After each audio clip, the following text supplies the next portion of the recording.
lanjut kali perbincangan kita dengan adanya ekspektasi pemangkasan The Fed hingga akhir tahun 2025 sebanyak 50 basis poin. Kalau dalam negeri kan juga sudah dilakukan pemangkasan 100 basis poin. Nah, sebetulnya seberapa menarik sih pasar keuangan tanah air dibandingkan negara-negara lain? Fundamental kita sebenarnya seperti apa? Ya, kalau kita lihat memang dari sisi pemangkasan suku bunga yang sudah dilakukan 4 kali ya total ya di domestik ini, yield sudah turun dari posisi 6,9 di awal tahun sampai dengan saat ini per Agustus itu 6,3%. Memang upside-nya untuk yang tenor pendek ini kita lihat sudah limited ya. Tapi untuk yang tenor-tenor SBN menengah ke panjang itu masih menarik menurut kami. Dan dengan adanya penurunan sekali lagi BI rate untuk mendorong pertumbuhan ekonomi, kami lihat juga implikasinya kepada yield SBN itu masih ada. Memang tidak banyak, kami memperkirakan yield ini bisa sampai 6 sampai 6,1% sampai dengan akhir tahun.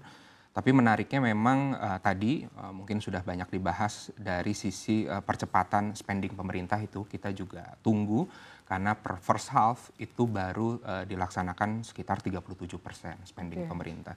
Jadi akselerasi ini kalau kita lihat dibutuhkan memang untuk menambahkan khususnya daya beli dan juga konsumsi masyarakat ke depan sehingga pertumbuhan ekonomi khususnya di second half ini bisa kembali kuat ya. Nah, kalau kita lihat juga IHSG saat ini terkoreksi justru menjadi good entry point. Nah, menariknya tadi mungkin sudah dibahas juga dari sisi valuasi, terutama beberapa sektor yang cukup menarik ya, sudah mulai murah, terutama perbankan, bisa dilihat memang PBV-nya rata-rata di 1 kali, padahal secara historis atau average juga sekitar 2 kali gitu ya, jadi memang ini sudah banyak terkoreksi, dan kalau kita lihat IHSG di tahun ini mampu targetnya itu kita di 8.000. Oke, 8.000. Ya, dengan EPS growth sekitar 3%. Untuk rupiah dan tenor 10 tahun?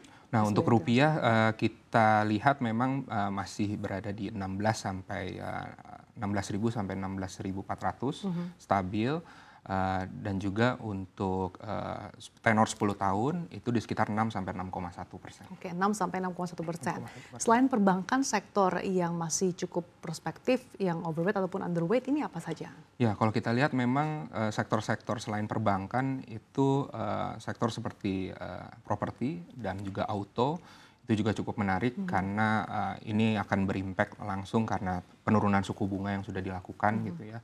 Dan juga sektor yang kami hindari itu masih dari sektor konstruksi. Oke, sektor konstruksi ini masih underweight ya?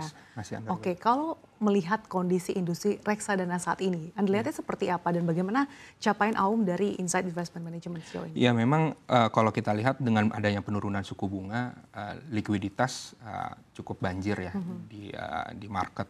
Sehingga terlihat dari capaian industri, kita ngomongin mungkin industri dulu, industri ini tumbuh, industri reksadana AUM-nya sepanjang year to date itu bertumbuh 6,36%. Atau posisi terakhir per Juli bisa saya katakan di 549 triliun.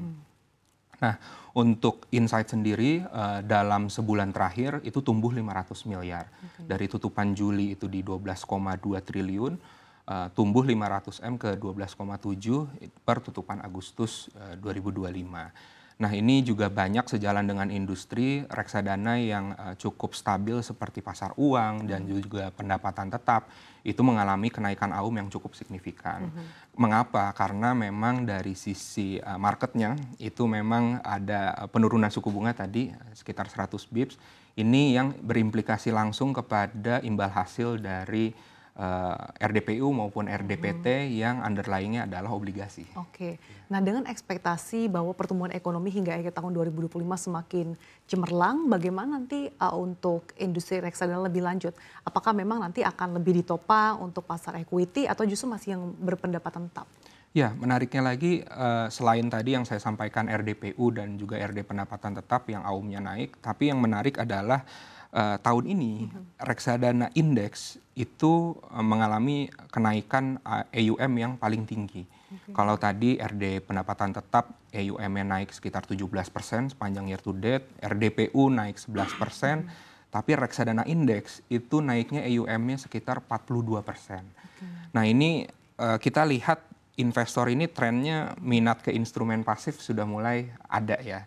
Karena tadi reksadana indeks sendiri lebih banyak konstituennya adalah large cap yang secara valuasinya juga murah ya, di luar yang saham-saham konglomerasi, sehingga kalau kita lihat terjadi inflow yang begitu banyak ya untuk reksadana indeks ini. Dan dari sisi strategi ke depan menurut kami distribusi digital, literasi keuangan penting untuk ekspansi basis nasabah ke depan.